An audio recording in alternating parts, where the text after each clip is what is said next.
আচ্ছা, সময় আর ব্যস্ততার কাছে মানুষ বারবার কেন হেরে যায়? কেন? ব্যস্ততা সবকিছুর মাঝে কি নিজের ভালোবাসা সবকিছু কি টিকিয়ে রাখা সম্ভব নয়? আমি মনে করি নিজের সবকিছু টিকিয়ে রাখতে হলে নিজের মনোবলটা হতে হবে শক্তিশালী। কারণ নিজের মনোবল যদি ঠিক থাকে তাহলে সবকিছু সম্ভব। তো হ্যালো, আসসালামু আলাইকুম গাইস, সবাই কিরকম আছেন?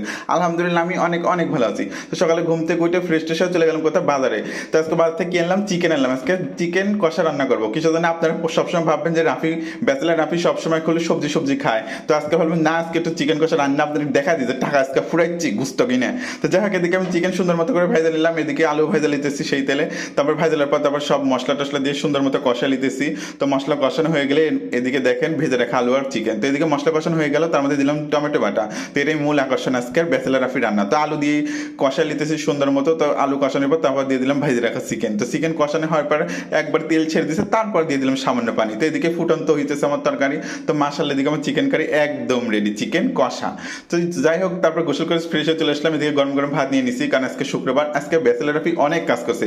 সমস্ত ব্যাচেলার মানুষ জানে ফ্রাইডের দিন কত কাজ পড়ে। তো যাই হোক, আজকের ভিডিও পর্যন্তই। আল্লাহ হাফেজ।